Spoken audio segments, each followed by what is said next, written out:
السلام علیکم ورحمۃ اللہ وبرکاتہ۔ عزیز دوستو، میں آپ کی خدمت میں گرمی کی وجہ سے بندش حیض کے علاج کے ساتھ حاضر ہوں۔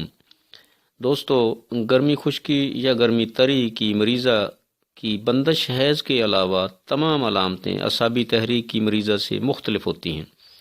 مثلاً اعصابی تحریک کی مریضہ کا بلڈ پریشر لو ہو سکتا ہے، مگر گرمی کی مریضہ کا بلڈ پریشر ہائی ہوتا ہے۔ حیض کا خون درد کے ساتھ تھوڑا تھوڑا آتے آتے بند ہوتا ہے۔ گرمی کی مریضہ کو پیشاب تھوڑا تھوڑا کئی بار یا تھوڑا تھوڑا آتا ہے جلن کے ساتھ۔ گاڑھا لیکوریا بھی ہو سکتا ہے، جو اخراج پاتے وقت پتلا اور تھوڑی دیر بعد ریشہ کی طرح گاڑھا اور بدبودار ہو جاتا ہے۔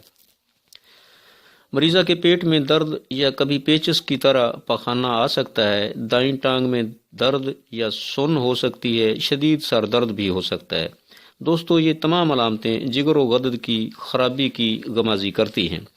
یاد رکھنے کی بات یہ ہے کہ یہ تمام علامتیں بھی ہو سکتی ہیں اور ان میں سے کم بھی ہو سکتی ہیں۔ ضروری نہیں کہ تمام مریضوں کو ساری علامتیں ظاہر ہو جائیں۔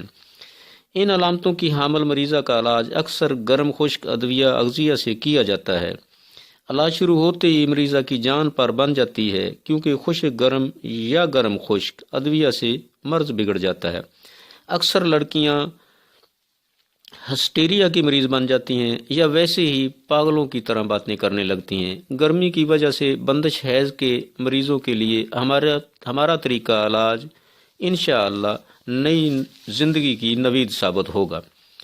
اب ہم ایسی مریضہ کا علاج قانون قدرت کے مطابق گرمی کو تری میں بدل کر آسانی سے کر سکتے ہیں، لہذا نسخہ حاضر خدمت ہے۔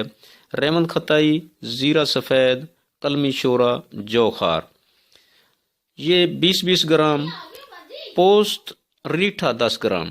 مذکورہ ادویہ خالص لے کر باریک پاؤڈر بنا لیں اور 500 mg کیپسول بھر لیں۔ 2 کیپسول روزانہ 3 بار نیم گرم یا تازہ پانی یا شربت بزوری کے ساتھ۔ جب بہت سا افاقہ محسوس کریں تو ایک کیپسول 3 بار کر دیں۔ انشاءاللہ ایک ایک کر کے تمام تکلیف دہ علامتیں اس طرح غائب ہوں گی جس طرح افغانستان سے اتحادی دم دبا کر بھاگ گئے تھے، مگر طالبان کی طرح صبر اور ثابت قدمی سے دعا کھاتے رہیں۔ دوستو، آپ کو اگر میری ویڈیو پسند آئے تو شیئر کریں، سبسکرائب کریں، کمنٹس دیں۔ شکریہ۔ اگلی ویڈیو تک کے لیے اللہ حافظ۔ السلام علیکم ورحمۃ اللہ وبرکاتہ۔